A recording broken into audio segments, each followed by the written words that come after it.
26-year-old Devon Bennett, also known as rapper King Von. He won't be back on the streets, he old. Everyone that he love, they gon' be gone. Shot and killed after a deadly fight erupted in front of Monaco Hookah Lounge. Two men approached King Von and his group in the parking lot, and an argument ensued. The argument quickly escalating to a shootout between the two groups. In the streets of Chicago, they say secrets stay buried under the concrete, but the feds, they have a habit of digging. For years, the world thought the King Von saga ended that cold night in Atlanta. We saw the footage, we saw the fallout, and we saw Lil Durk rise to become the face of the city. But while the industry was celebrating Durk's Grammy wins and his chart-topping hits, a silent clock was ticking in a federal building. What if I told you the feds never actually closed the book on King Von? What if I told you that a new cold case unit has spent the last 24 months connecting dots that lead directly back to the OTF headquarters? We just got word of a major update in the federal investigation that's about to change everything for Lil Durk. They aren't just looking at the Atlanta shooting anymore. They are looking at the bridges, the connection between the money, the music, and the streets of Chicago that King Von left behind. There's talk of a secret witness from the OTF inner circle who has been cooperating in exchange for a clean slate. The documents are starting to leak, the whispers are getting louder, and the evidence is nothing short of a nightmare for Smirk. This isn't just a street rumor, fam. This is the feds playing the long game. And if the latest evidence is what they say it is, Lil Durk might be facing the ultimate test of loyalty. To understand the weight of this betrayal, we have to talk about the fortress. When King Von was alive, he was the front line. But Lil Durk was always the general. The feds believed that for years, the OTF label wasn't just producing hits, but acting as a logistical hub for the ongoing war in Chicago. While Von was out in the streets making his presence felt, Durk was building a corporate shield. But that shield is now being dismantled piece by piece. The latest federal discovery doesn't just focus on lyrics. It focuses on the ledger. There is a digital trail of payments that the feds claim was used to facilitate missions across city lines. They are looking at private jet logs from the night of Von's passing. They are looking at encrypted messages sent from phones that were supposed to be destroyed. They say the feds never sleep, and in the case of OTF, it seems they've been wide awake, recording every single move since 2018. Think back to the old Block 6 trial. That was the blueprint. The feds realized that the streets of Chicago weren't as silent as they used to be. They saw the social media posts, the self-snitching in the music videos, and the digital crumbs left behind on Instagram Live. But that was just the beginning. According to the new discovery files, the FBI has moved beyond just looking at the shooters.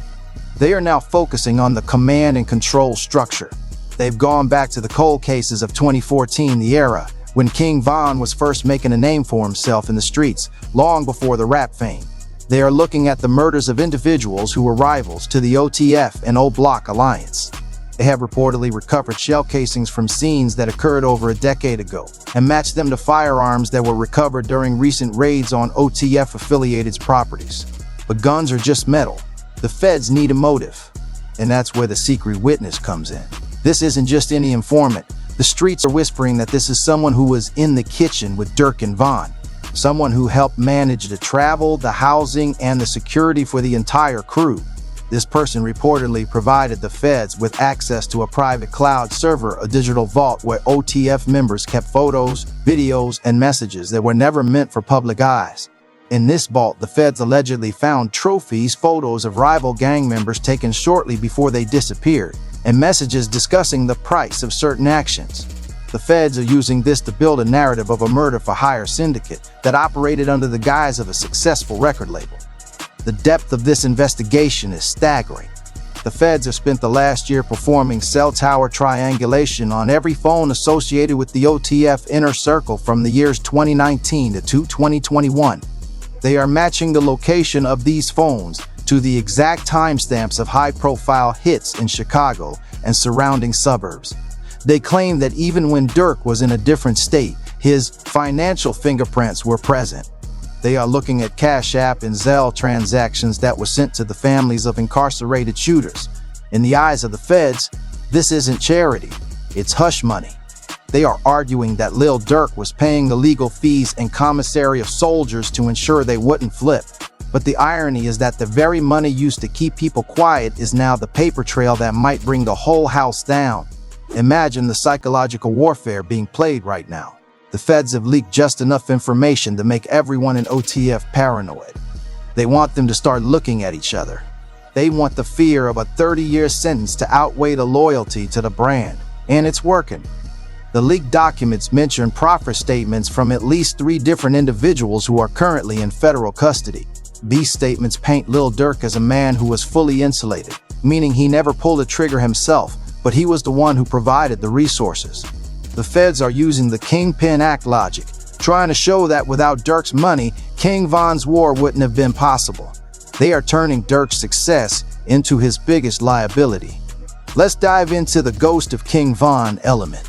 The feds have reportedly obtained unreleased studio sessions where Von is heard talking to Durk about specific street situations. We're not talking about finished songs. We're talking about the raw audio between takes. In these recordings, the masks are off. They talk about the score. They talk about who is next. And they talk about the weapons they have stashed in various trap houses across the Midwest. The feds have analyzed the background noise in these recordings, the sound of police scanners, the clinking of high-capacity magazines, and they are using it to prove that the studio was actually a war room. This audio is being compared to the lyrics of Von's biggest hits to show that his music wasn't fiction, it was a public confession of a conspiracy. But the most chilling part of the final evidence is the LAX connection. The feds have been quietly working with local law enforcement in Los Angeles and Atlanta to tie OTF to a series of high-end robberies and backdoor setups that targeted rivalry artists. They believe that OTF was using a network of femme fatales, women who would lure rivals into vulnerable positions to carry out hits or robberies. The informant has reportedly given up the names of these women and the specific hotels where these setups took place. One of these cases involved a 2020 incident where a rival's chain was taken and later seen on the neck of an OTF associate in a music video. The feds are using visual recognition software to mask the specific links and scratches on the jewelry to the police reports filed years ago. It's a level of forensic detail that makes the streets realize the game is completely changed. The O Block 6 convictions were just the appetizer. The main course is the OTF RICO. The feds are trying to prove that the entire label was a criminal enterprise under the Racketeer Influenced and Corrupt Organizations Act. To do this, they have to prove 2 predicate acts, basically 2 crimes committed as part of the organization. With the Duck case already in the books, they only need one more major connection, and they are looking at the 2014 cold cases to find it. They're interviewing old rivals, people who have been in prison for a decade, offering them early release if they can testify about the early days of the Durk and Von alliance. They are digging up the roots to kill the tree. The feds are also focusing on the supply chain. Where did the guns come from? In a series of leaked transcripts, the feds detail a gun pipeline that ran from the southern states into the heart of Chicago. They claim that OTF-affiliated vehicles were used to transport crates of firearms, many of which were modified with Glock switches to make them fully automatic. The feds have recovered several of these switches and found DNA evidence that they claim matches members of the OTF security team. They are arguing that the security team wasn't there for protection, but acted as a tactical unit for street operations. This changes the narrative from a rapper and his bodyguards to a paramilitary organization operating in the streets of America. Now think about the digital shadow. Every time Lil Durk posted a photo with a day one, the feds were adding that person to a target map. They've used artificial intelligence to scan every frame of every music video OTF has ever released. They've identified over 50 high-interest individuals just from the background of videos like Crazy Story and Backdoor. They've tracked the clothing, the cars, and the watches. They've even analyzed the hand signals to determine the rank and file of the organization. The feds have turned the OTF brand's visual identity into a database for prosecution. They are literally using the fans' favorite videos as evidence in a federal court. But what about the money trail? That's where the feds are most confident. They've subpoenaed the records of the streaming platforms and the distribution companies. They want to see where the royalty checks went. They claim that hundreds of thousands of dollars were funneled into shell companies that had no business operations, no employees, and no offices. These companies were then used to pay for special services, which the feds believe is code for street hits. They have a specific informant who worked in the accounting department of a major label who was reportedly testifying that they were told to look the other way when certain payments were made. This brings the music industry itself into the crosshairs. The secret witness is reportedly the accountant of the trenches. This person kept the books for the crew, knowing exactly how much was spent on legal fees, guns, and bounty payments. They provided the feds with a list of prices, how much it cost to have a rival removed, and how much the bonus was if the hit made national news. The feds are using this to explain the competitive nature of the drill scene. They are saying that the music was a way to monetize the murder and the bounties were a way to ensure the soldiers stayed motivated. It's a cold, calculated view of the industry that paints every viral moment as a calculated criminal act. As we look toward the legal battle of 2026, the strategy for the defense is to claim targeting. Durk's lawyers are going to argue that the feds are obsessed with him because of his influence and his message. They will say that the feds are taking art and street culture and trying to turn it into a crime. They will point to the millions of dollars Durk has given to neighborhood heroes and the kids he's put through school. But the feds are prepared for that. They are going to use the Robin Hood defense against him, arguing that the charity was just a public relations move to hide the blood on the money. They will show the jury the contrast, the photos of Durk at the Grammys and the photos of the crime scenes in O-Block. The ghost of King Von continues to haunt every part of this case. The feds have reportedly found a suicide note or a letter of intent from an associate who took their own life shortly after Von's death. This letter allegedly details the regret of the life they lived and names specific individuals who gave orders. While a letter from a deceased person is hard to use in court, the feds are using it to find corroborating evidence. It's a lead that has taken them to burial sites and safe houses that were unknown to the public. They are literally digging up the past to ensure there is no future for the OTF empire. The industry's reaction has been one of calculated distance. You don't see the big name features anymore. You don't see the public support from the major label CEOs. They've seen the writing on the wall. They know that when the feds bring a RICO, the conviction rate is over 95%. They are waiting for the indictment day, the day the feds finally pull the trigger and arrest the remaining members of the OTF hierarchy. There are reports that the feds are planning a multi-city sweep, hitting addresses in Chicago, Atlanta, and Los Angeles simultaneously to prevent anyone from fleeing. The golden age of OTF is being replaced by the gray age of federal prison. The impact on the fans is a mixture of disbelief and grief. For many, Lil Durk and King Von were the voices of a generation. They represented the struggle, the pain, and the ultimate success of the Chicago streets. But as the final evidence comes to light, many are realizing that the price of that music was paid in human lives. Discovery files aren't just legal papers. They are a history of a war that has no winners. The fans are looking at the lyrics they once screamed in the club with a new sense of unease. Was it just entertainment, or were we witnessing a crime spree in real time? The feds are using this public perception to their advantage. They want to turn the community against the drill culture. They are holding town hall meetings in Chicago, showing the evidence of how the music funds the violence that kills innocent bystanders.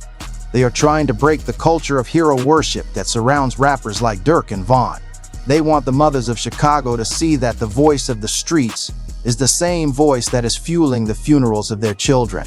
It's a powerful emotional play that is designed to ensure that when the trial starts, the jury pool is already biased against the lifestyle. In the final pages of the leaked discovery, there is a mention of the vault, a physical location, possibly a storage unit or a safe in a private home that contains the physical evidence the feds have been looking for.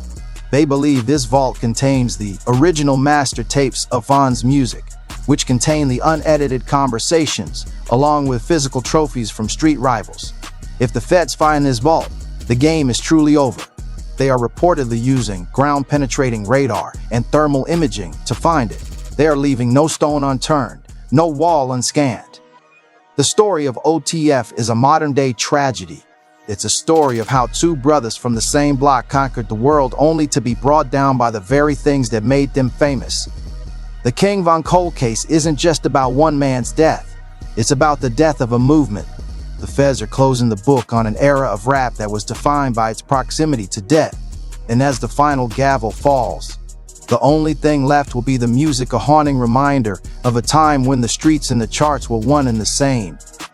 As we wrap up this deep dive, we have to realize that we are witnessing history. This is the biggest legal battle hip-hop has ever seen. It's more than just a trial. It's a post-mortem on the Chicago drill era. Lil Durk is currently a man between two worlds, the world of the Grammy-winning superstar and the world of the Southside General. But in the eyes of the feds, those two worlds are one and the same. They are waiting for the moment to merge them in a federal courtroom where the final evidence will finally be revealed to the world. I want to hear from y'all. Does the digital evidence change your opinion on the OTF RICO? Do you think the feds are being surgical or overreaching? And most importantly, can Lil Durk survive the ghost of King Von? Drop your thoughts in the comments. We're in the end game now, and every day brings a new leak, a new witness, and a new reason to question everything we thought we knew about the voice of the streets. Stay tuned, stay focused, and remember, in the federal game, the only thing more dangerous than your enemies is your own success. This is a story about the cost of being a legend, and the price is finally coming due. Make sure you subscribe and hit that bell because we're tracking this case every single hour. We have insiders on the ground in Chicago and sources close to the legal teams. We will be the first to drop the indictment details when they finally break. This is your boy, and I'll catch you in the next one. Stay safe, stay loyal, and watch your circle, because the feds are always listening. Peace.